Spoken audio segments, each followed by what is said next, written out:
I finished work early today and decided to go for a run. I set out around 4:30, but I realized that my usual route, which crosses many roads, would not be very practical. So I took an alternate route along a canal towpath and some pathways through the woods, which I knew would be less busy. Everything was going well, and I was pushing myself steadily until I reached a pathway on the way back, about 6 kilometers into the route. It's a long, straight path, with a canal on the left side and on the right. There is wasteland where some factories used to be, but most of them have been demolished.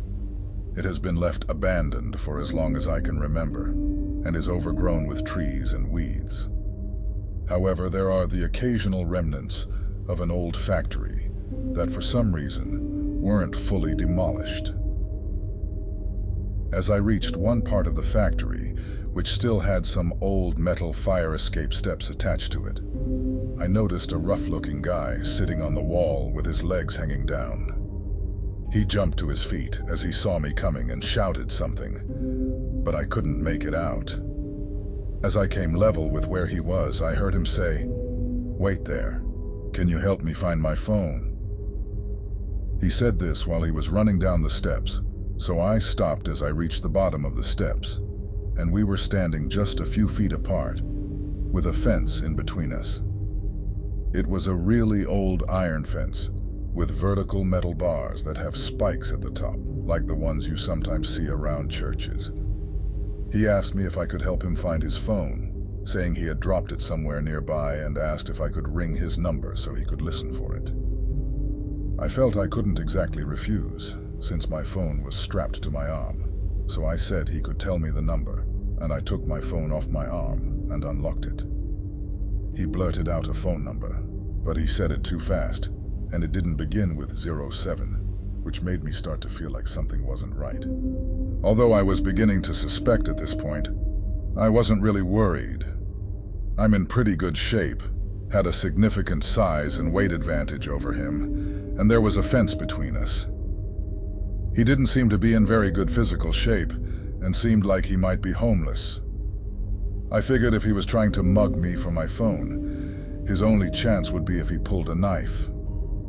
So I made sure to stay a good distance away from the fence and kept my eye on where his hands were. I told him I didn't catch any of the numbers because he said it too quickly, and he came out with another number, this time starting with 07. I entered 7 numbers, and then he started to look around, saying, "I can hear it. Come and help me look," as he looked around on the ground. I was about to say that I hadn't even finished dialing when a much larger black guy appeared from behind a section of the wall to my right. He was also scruffy looking, and from the look of his eyes, it seemed like he was on drugs. He came out saying he could hear the phone ringing over toward him, and beckoned me to come through a gap in the fence and help look. The white guy then said, "It's ringing, yeah?" And I told him it was, even though I still hadn't dialed the last digits. Now I was sure they were trying to lure me to come over to that side of the fence.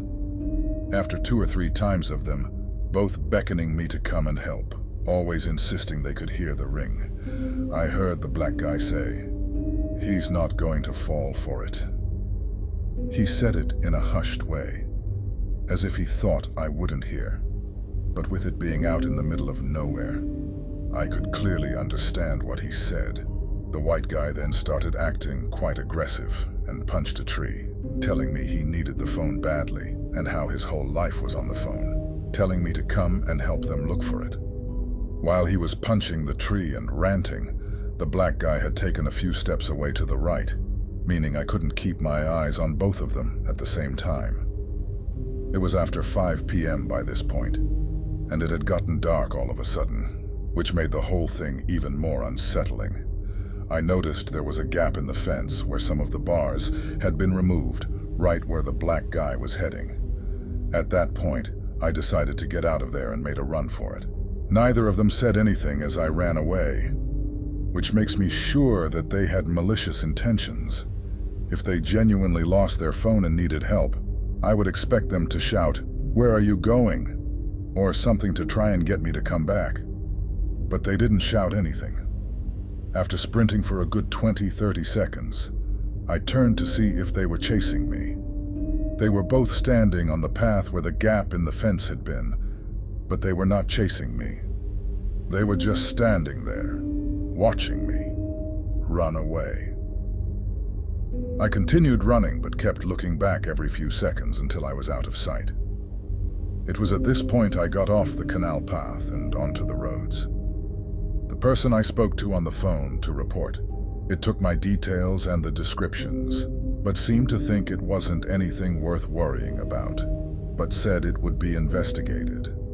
The whole incident has left me a bit unnerved, and I am pretty sure I won't be jogging that route alone anytime soon.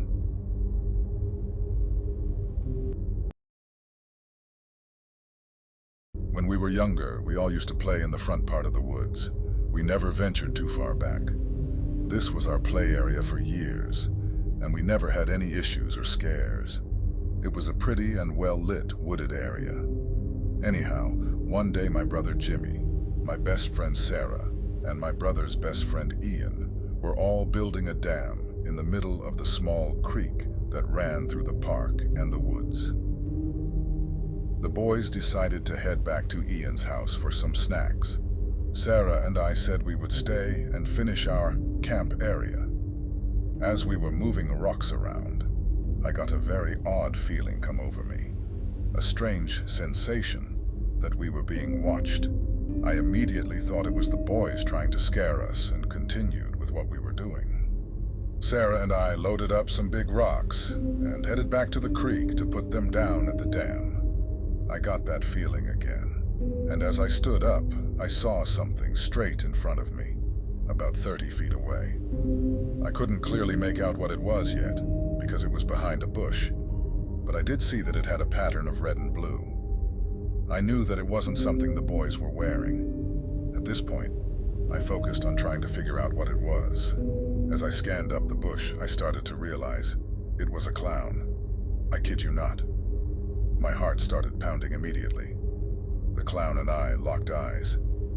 He was wearing a blue and red hat with a reverse pattern red and blue jumpsuit. I grabbed Sarah's shirt and immediately pulled her upright, and she noticed the man right away.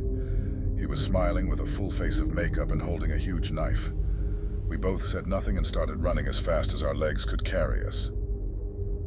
He began to follow, and we could hear twigs snapping and the ground crunching. But we were booking it. We ran through the front of the woods, through the side of the park, and up her dead-end street. Ian and Jimmy were 2 houses up from the end, and saw us running, screaming, and asked what was going on. As we ran past, we screamed, "A clown!" And they started laughing. We were still running and screaming for our lives and finally made it to the middle of the street, where Sarah's dad, Danny, was running out of the front door because he heard us screaming. We met Danny right at the beginning of the neighbor's house, and we tried to explain what we had seen. He said, "Girls, stop it now. This is ridiculous. What are you talking about?" We tried to catch our breath. By this time, Jimmy and Ian had caught up to us. We were crying and pointing, telling Danny again that we had seen a clown with a knife. Jimmy and Ian were laughing, and Danny asked if they had played a prank on us. At that moment, an old yellow Pinto-type car came from the dead end at the park and pulled up next to the sidewalk of the yard where we were. Sure enough, plain as day, it was the clown again. No hat this time, but he had a knife in his hand and was telling us to come to him.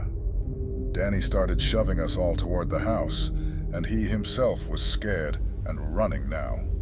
The car drove off down the street. We got inside, and Danny called the police. We had to give statements, and the police patrolled the neighborhood and the park for a few weeks. We were never allowed to go into the park again, and a few months after that, the city started to clear out the woods. They cut down many trees and made a walking area where you could see all the way to the train tracks. My friend and I used to talk about this many times until her death.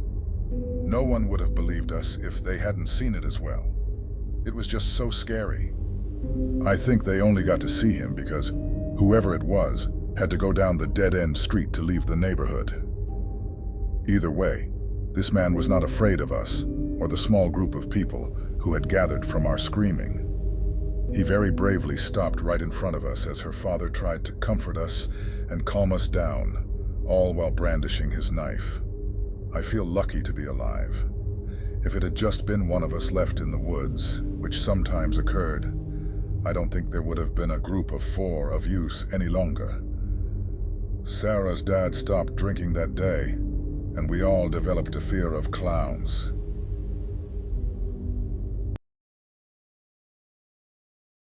My mother had a very different approach of me growing up than most parents probably did. She had decided that I needed to dress up to attract the attention of men to date.